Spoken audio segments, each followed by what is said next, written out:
You deserved everything you got. This is a union city. That is a Philadelphia tradition. Seize the means of podcasting. Oh God, the boss has crushed us. Let me tell you one thing else. In oldie-timey times, Who said it? Kanye West or Thomas we Paine? will not raw dog reality for that one. The pleasure of the flesh is in solidarity. The Scab Buster. It's gonna be wholly unprofessional. Eight together strong. Let that be your mantra. Hello, and welcome to the Labor John podcast, where we genuinely thank you for listening. Honestly, this has been a roller coaster. This isn't the last episode, just letting you know. This has been a roller coaster of emotions and fun and love and joyfulness. And honestly, it's just been so much fun hanging out with my good buddy Gabe, talking labor history, working class history of Philadelphia and the surrounding world. My name's Sam. Gabe, how you doing today, bud? I'm doing pretty good. That's it? I kind of like exposed myself to you in a way. My heart, at least. You said all that there is to be said. I mean, Fair point. I can't top that. Well, there's one thing you can top, Gabe. That's labor history. That's for the Patreon episode. And today, we are going to learn about The 1897 Tailors Strike. Is this our episode that we're going to try to get the Swiftie demographic? Oh, yes. Well, possibly. We, contrary to popular belief, we do actually wear clothes occasionally. As far as the listeners are concerned, balls to the wall naked, Gabe. God, I got to get off this exposing stuff. Yeah, you're having a geez. problem here, my friend. I should have bought that trench coat. Well, that trench coat in 1897 would have been made by a tailor. Oh, all right. In oldie-timey times, when we were a proper country with real men. The 90s. The 90s. Yeah, back in the 90s. The 1890s. Back in the 90s, men wore suits.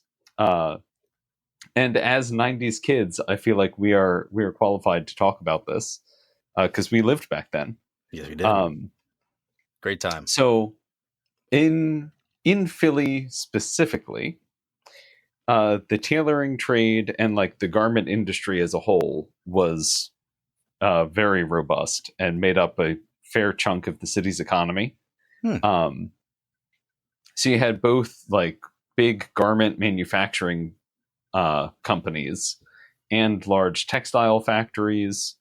And then the one thing that made Philly kind of distinct and unique from a lot of the other garment cities on the East Coast, especially distinct from New York, is you didn't have the giant concentration into huge garment factories.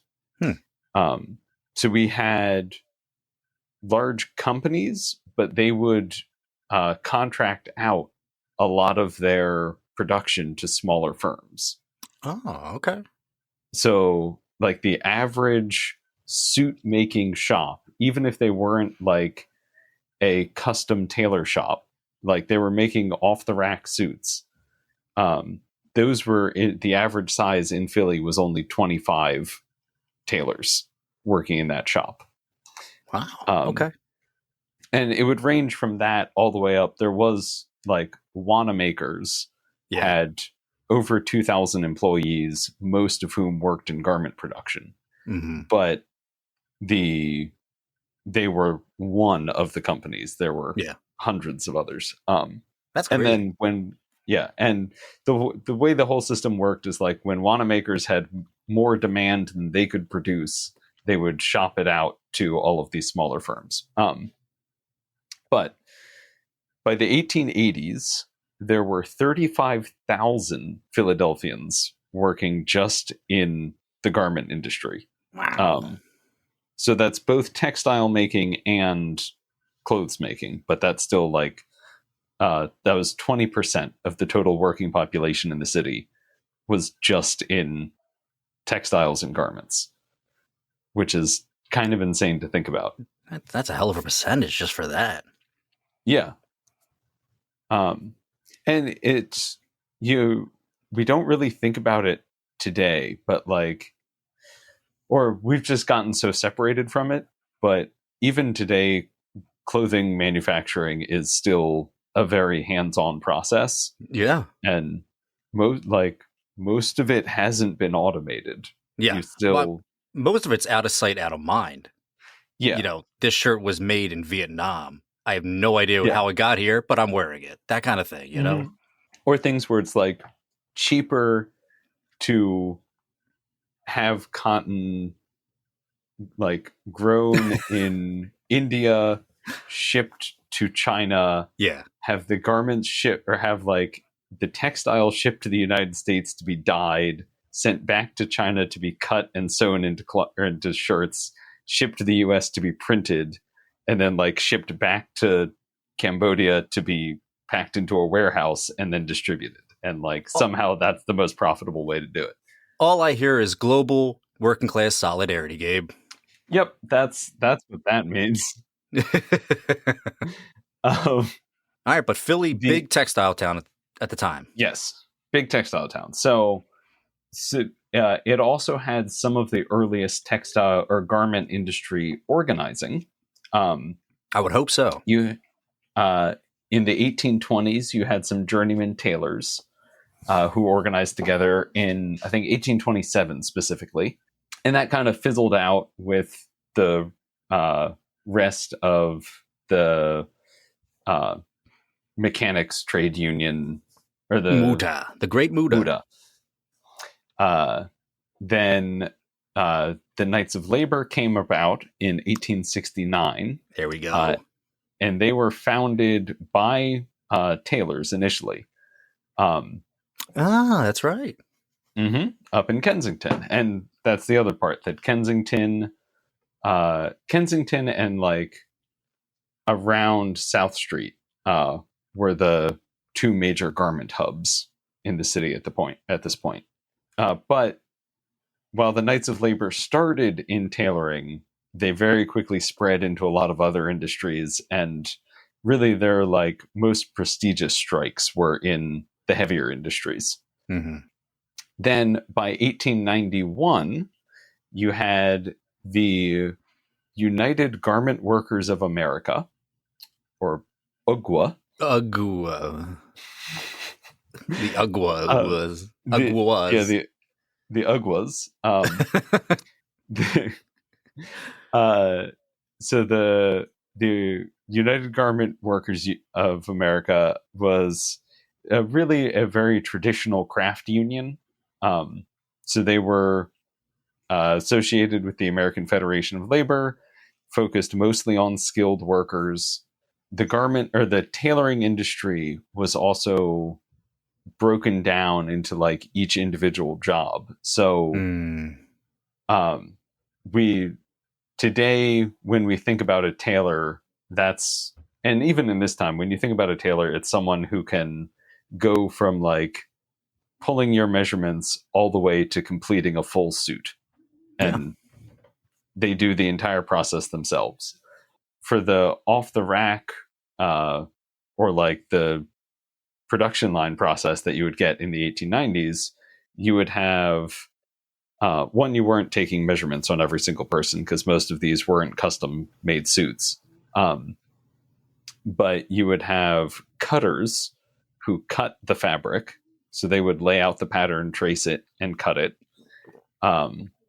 Then you would have basters who would baste all of the pieces of fabric together. Okay. Then you would have, Then you would have stitchers or seamstresses, depending, who would then sew all of that together. I'm a stitcher. I stitch. Yeah.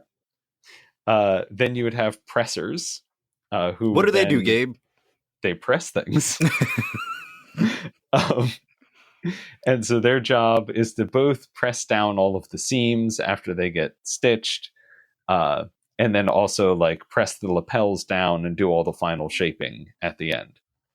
But all of this to say that like every single possible job in a tailor shop or in the production shops got broken down into its own distinct little group. There's I don't know if this was done in the US it was probably done, or they was probably included just in like finishing in general.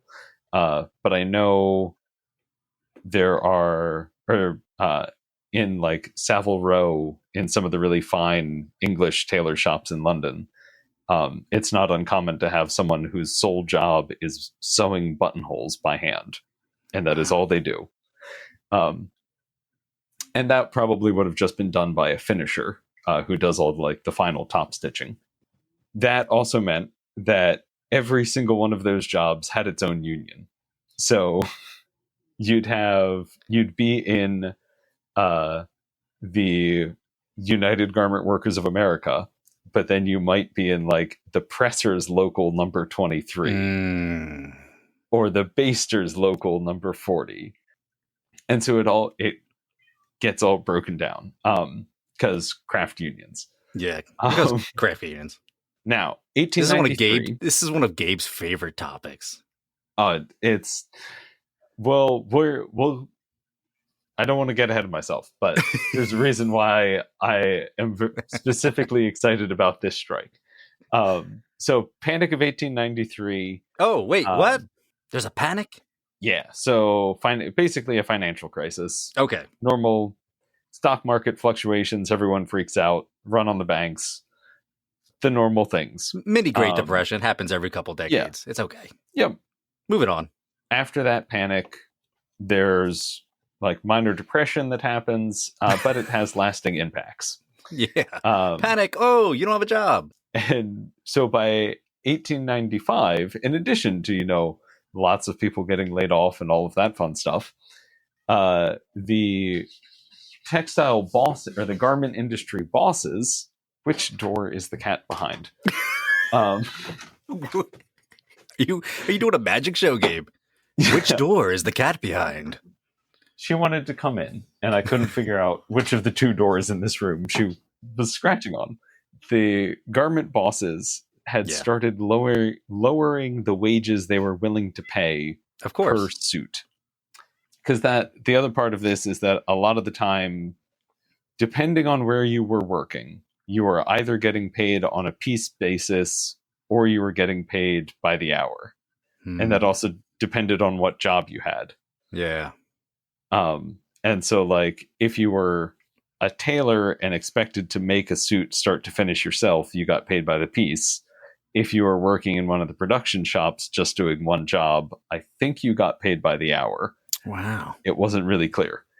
I wonder if that was a way to, speaking of solidarity for a third time, Gabe, I know this is a working class history podcast, but I think it's to drive a wedge between the workers maybe too.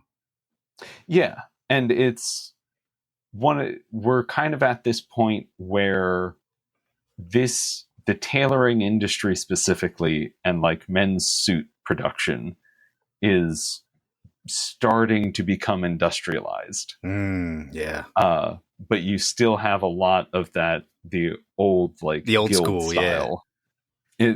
We're in a very weird point. And this tailoring industry also is one of the things that like, because people are still buying custom made suits fairly regularly, that, I mean, to a certain extent, that old guild system still exists. Yeah. Okay, so 1895, bosses start reducing wages and just like gradually cutting everyone's pay. Nice. Yeah, it's very nice of them. So in March of 1897, garment workers in New York issued a demand for 25 cents an hour, which is approximately $10 an hour today. Because things have changed significantly. What a fucking shame. Yep. The garment workers in New York issued that demand, but didn't back it up with anything behind it. But workers in Philly were facing similar issues.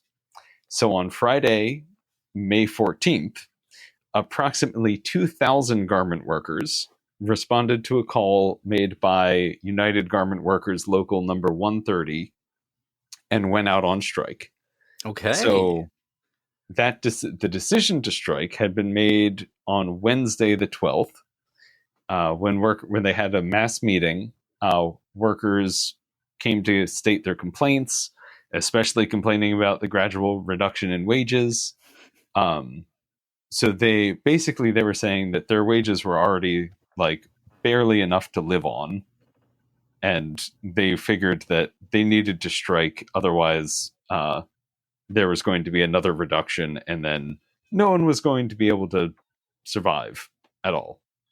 So May 13th, another mass meeting at 523 South 4th Street, which is their headquarters. And that's where they laid out their strike resolution. They stated, "We are resolved that we, the members of the Association of United Garment Workers of America, do hereby condemn the sweating system, and will hereafter and by this strike endeavor or to abolish the same by refusing to work in any shop that is not in good sanitary condition." Damn the sweating system. Yes. Damn it all. So in addition to their condemnation of sweatshops, they also laid out that no contractor shall employ any non-union man. There we go. No boss shall be allowed to work more than one system. You can only play PlayStation if you go on Yes. Xbox. That's an issue with the union. But my guess is that you can't both do shop work and contract work and then send housework out as well. Okay. Like, you had to do one of the three. That was the other part that I forgot to mention. So in addition to like the shops and then the contractors, there were also basically people doing piecework at home. So you could take a suit home and make it in your living room, which is also your bedroom and your kitchen, because they were living in tenements. So I think it was basically like you. I like the suit to go, though. Yeah. Then they also demanded that the union is recognized as the sole bargaining party. They requested a 57-hour work week, and then finally demanded that their pay be increased to 50 cents for a sack coat, which is like a normal suit coat, and then 80 cents for an overcoat, which would be about a 20% increase in their pay, which they claimed had already been decreased by 50% over the past 2 years. Damn. So they weren't even trying to break even with what came before. They just wanted to like stop it at a 30% decrease, which is insane. Yeah. But they were explaining that it used to be common for men to take home $12 to $14 a week without working any extra hours. And today, in 1897, they were making about $6 to $8 a week. Oh. So about half. Yeah. Now, so 2,000 workers go out on strike on Friday the 14th. And weirdly, the strike is actually supported by the contractors. The contractors would take contract jobs from the manufacturers and then like sub-hire out those jobs to other groups of tailors. Okay.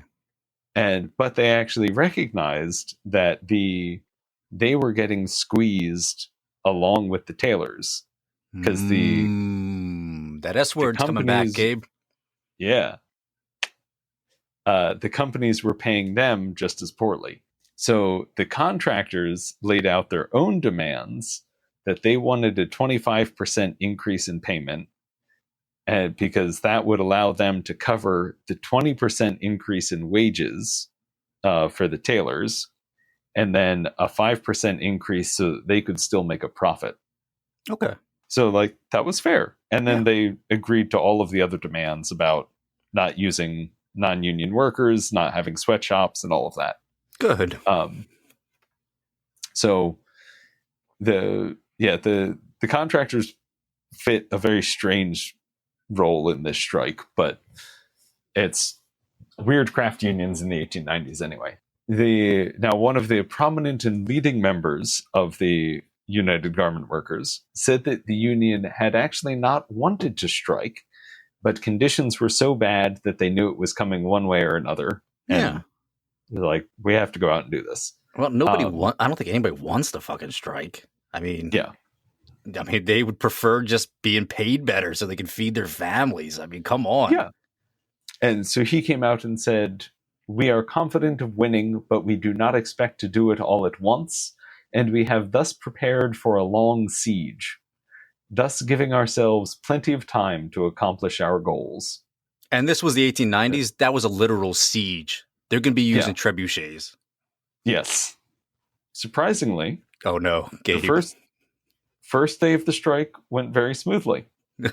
They had mass meetings. There were lots of speeches.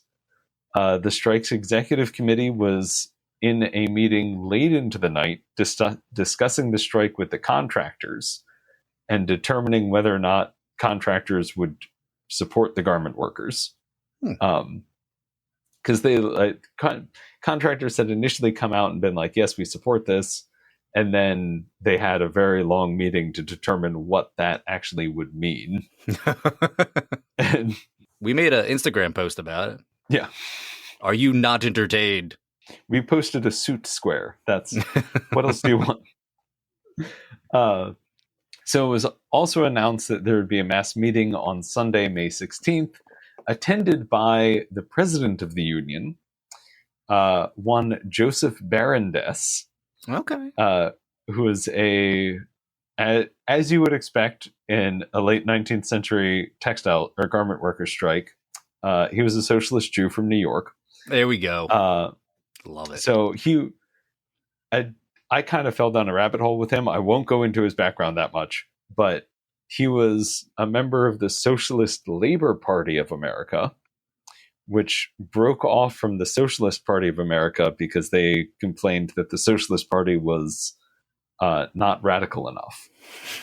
So this is also the weird point where you have like an AFL union that is a traditional craft union whose president is like a revolutionary socialist. Yeah. And it's the turn of the century unions are just so weird. They continue to confound me. Okay, so that meeting was held at Washington Hall. Barondess gave a bunch of speeches. The Barondess, he also told the strikers that they had full support of the union, the International, and that they would surely win. And at that point, it was reported on Sunday that they had grown from 2,000 to 5,000 workers out on strike across the city. It was also both. Oh yeah, it was also both men and women. Good, cool. And there was some talk of it expanding to a general strike of all garment workers in the city. Really? So both men and women's, and basically the entire garment industry would walk out. Yeah. Damn. But there were also some shops that were still operating and open. So the strike committee started dispatching representatives throughout the whole day to go and, like, it seemed very calmly just go into these shops and start talking to the workers and encourage them to come out on strike, which, like, all of this seemed so genteel. And it was like, pardon me, gentlemen, would you like to come join the strike? As opposed to, like, barely more than a decade later with Bessie Hyman during the shirtwaist strike getting dragged out of a factory. Oh, that's going back, Gabe. Wow. Or like 5 years before this at the Homestead strike where they're shooting cannons at each other. Like, But in this one, they just walk in and they're I like love that, having a though. chat. Yeah. So then at 2:30 or at 238 Pine Street, the contractors held a meeting to organize themselves and discuss whether or not they wanted to join the strike. Okay. Because apparently they didn't come to any conclusions in the Come on. So one of the issues that the contractors were facing is because they were basically a bunch of like independent small business owners scattered throughout the entire city, it was really hard to get any of them into one place. Okay. As in, like, physically? Just getting them Yes. all together. Yeah. Yeah. And that, like, because like you go and you might know where someone's office is or something. You go and knock on their door and like they're out to lunch or they're in a meeting, and you leave a note for them. And then I'm assuming that's kind of how it happened. Yeah. Because also no one had phones or anything. So this was all physically knocking on someone's door, asking them to come to this meeting. What is that, Gabe? We're millennials. Even calling somebody on the phone will put us into a fit of anxiety and depression. Yeah. Imagine you had to physically walk to someone's house and then text them.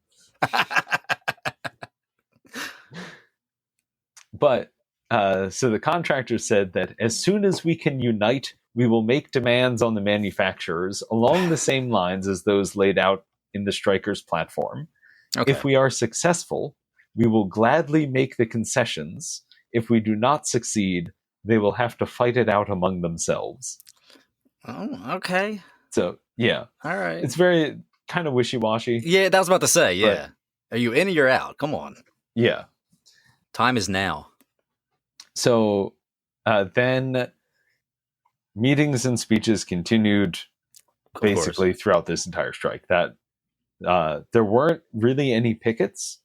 It was just every day they had mass meetings and lots of speeches. And so then they also selected the chairman of the executive committee, a fellow named Sam Bernstein.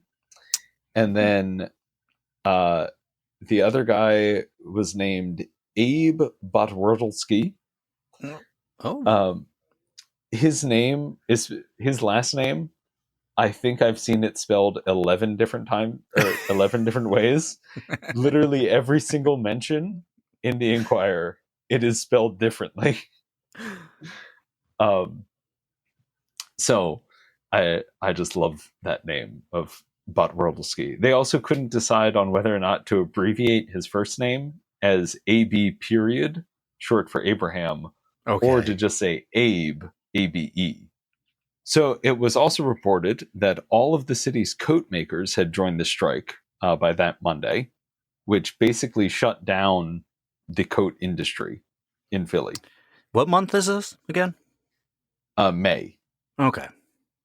But by coat, I mean like suit coat. Just like a suit. Okay. Yeah. Basically a sport coat. Now, the vest and trouser makers, which is entirely separate from Of course it is. Of course. Totally different trade. Same union, but totally different. They were expected to join the strike by the end of the week.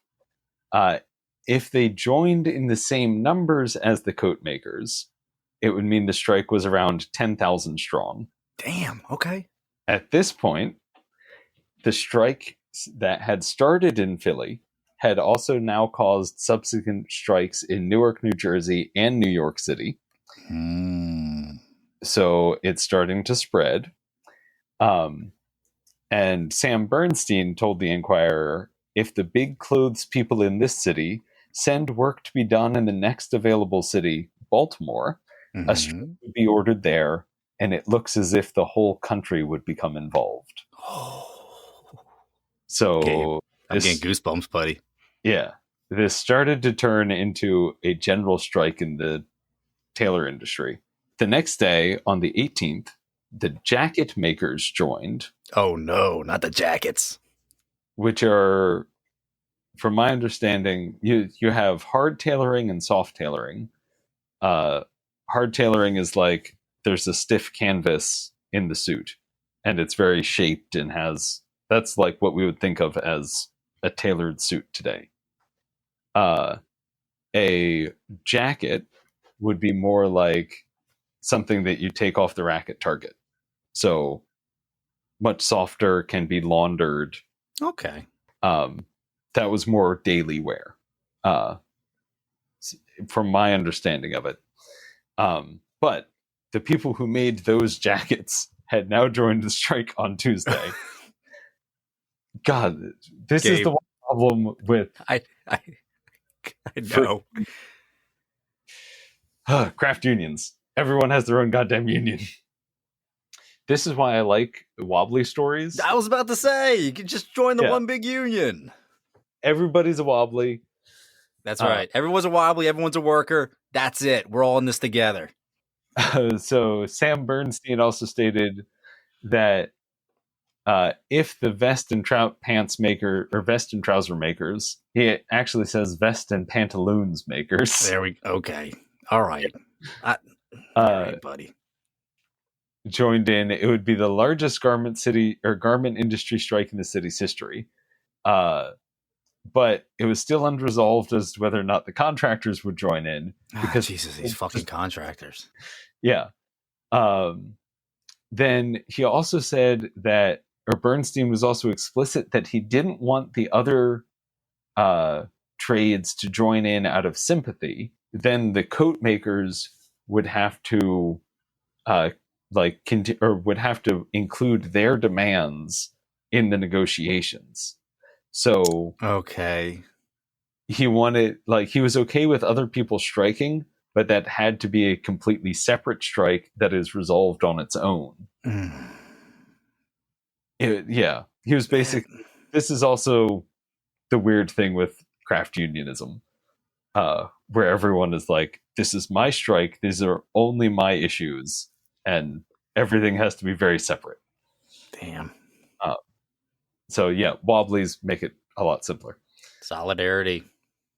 Well, I mean, like everyone is kind of showing solidarity with each other, but it's it's actually kind of like the May 1st, 2028 general strike, if you think about it, where like a bunch of contracts are going up at the same time, and everything is a separate negotiation, but it's all happening at the same time to have a broader impact. That's fair. Yeah. Now, the difference here is that everyone is still in the same union. And the contractors still have not signed on. No. Yeah. They're still billing you for the time, but they haven't whether or not. So Thursday the 20th, coat makers held a meeting with the contractors to determine whether or not they would join the fucking strike. Oh my God. And under what conditions. Vest and pants makers had actually opted not to go on strike. They would keep working and donate their leftover wages to the strike fund of the coat makers. All right. Which is fair. Like, yeah. Because that also keeps negotiations simpler. The contractors were worried that they weren't going to be able to get the extra money that they needed to still make profit after agreeing to the higher wages. Mm-hmm. So everything just, no one was coming to any decisions. Then they announced that there would be a mass meeting at the Labor Lyceum on Saturday the 22nd. And the workers were to hold off making any conclusions. So, like, not even go into negotiations until after the mass meeting. And there was also at that point that Sammy Gompers, president of the American Federation of Labor, sent a telegram to Sam Bernstein and Abe Botwardowski, Uh, and so Gompers had actually personally taken charge of the strike in New York. And he's told the strikers in Philly to accept no mediation, make no concessions, and to keep striking until they win. Excuse me, this is our strike. You don't tell us what to do. True. But he was basically saying that the American Federation of Labor was willing to throw its weight behind everything. Yeah. And at this point, the strike had also now expanded to Syracuse, Baltimore, New Brunswick, New Jersey, Newark, New Jersey, and New York City. Damn. All right. The executive committee in Philly was told to send a representative to a mass meeting in New York to meet with representatives of all of the other strikes and to start coordinating their demands and efforts. I have a feeling the bosses are like, what is happening? Can you guys just come to a conclusion and just come back to us and say what you want? We have no idea what any of you guys want. No. Can you all just go on strike or something? I can't keep up with this. Yeah, this was very well reported on, but everything was just like, yes, they held another meeting and there's no conclusion. Tomorrow. Where the fuck are the contractors? Yeah. The contractors are at 238 Pine Street. They not left. You need to lock them in a room, be like, you guys are not coming out till you come to a conclusion. So they also told all of the strikers that they don't need to pay their union dues because they had gotten so many donations at this point. Interesting. So they were told to keep your money and buy food for your wives and children and see that they have one good meal a day. In this fight, we have nothing to lose and everything to gain. Okay. So, yeah. And that was at a mass meeting at Washington Hall in the morning of the 22nd. There was another meeting in the afternoon of the 22nd, but basically no one attended that because the National Opera Company was putting on a matinee performance at the Standard Theater. And like the entirety of the strike went to that. They got a lot of time on their hands, you know? They just do. Meetings and going to the opera. Yeah. And the all of the funds from that matinee also went to the strike. Nice. Okay. So, yeah. It was also starting to become clear as anything in this is, that the contractors were probably not going to join the strike because they weren't. They just were not comfortable with taking that risk. I wish you would have just told me that an hour and a half ago, Gabe. Oh no, got to string you along.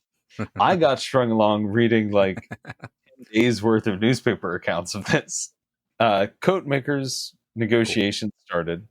Okay. And finally, on May 25th, they came to an agreement with the contractors. So the contractors agreed to a 20% increase in wages, a 9.5-hour work week, recognition of the union, and improved conditions. Okay. These were to be enforced by a bond, so the contractors would agree to pay a fairly hefty fee if they were found to be in violation of the contract.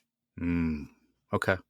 And this, so at this point, the story or the strike story ends.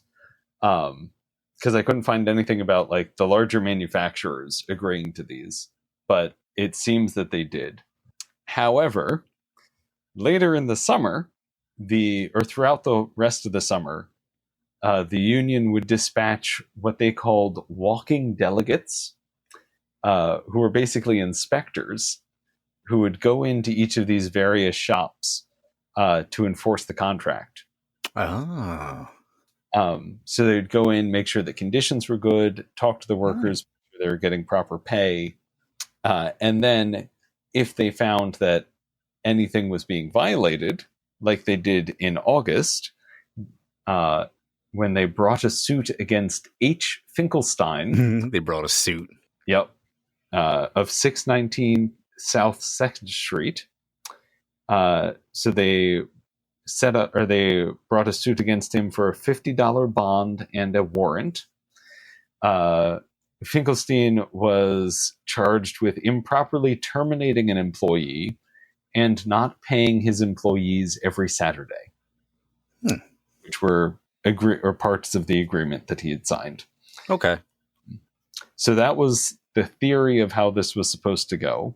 And basically, when you found a violation, or when a delegate found a violation, they would bring it to court and sue them. Okay. So a lot of this was also just like done assuming that a contract is a contract and would be upheld by the courts. And in October, they brought another suit against the manufacturers Morris Baer and L. Schultz, who had agreed to a $200 security bond against the contract. Then a walking delegate discovered 2 non-union men working in the shop. Oh, no. He demanded their immediate dismissal, which is what was laid out in the contract. That's what was supposed to happen. In response, the attorney for Baer and Schultz opened a judgment against the contract, arguing that it was invalid and violated the provisions against restrictions on trade. So they brought it to we're gonna get into a court battle now. This is the fun part of the episode. So they brought it to a judge who determined that not enough consideration had been given to the manufacturer's position. Specifically, all of the agreements had been given by the manufacturer, and the workers had only agreed to return to work without giving any concessions. Okay. Yeah. And so why does the workers need to give concessions? Judge Whitey of Moneytown determined that this was a lopsided case and ruled the contract invalid. Oh, man. Now, I didn't find any other examples of this being done, so I think this was an isolated case. Okay. But it was still frustrating to see like this strike go on for so long. They came up with honestly a fairly solid way to do contract enforcement. Yeah. Aside from just going out on strike again. And then the judge looked at it, which is like, yes, but what about the bosses? What about the bosses? Oh, and then the one other thing that I found after all of this is one of the department stores was advertising a surplus of garments left over from the strike. So like they had basically a strike sale. Yeah. And it was just the weirdest thing to read about, because they were talking about like one of the contractors had over ordered these garments during the strike, and had it produced in another city and then shipped to here, and then the strike ended and they didn't need them anymore, and now you get to buy them on discount. Hey. And there's just like scab clothes for cheap. That very weird case was the 1897 Tailors Strike in Philly. Well, that was the 90s for you, Gabe. It was a crazy time.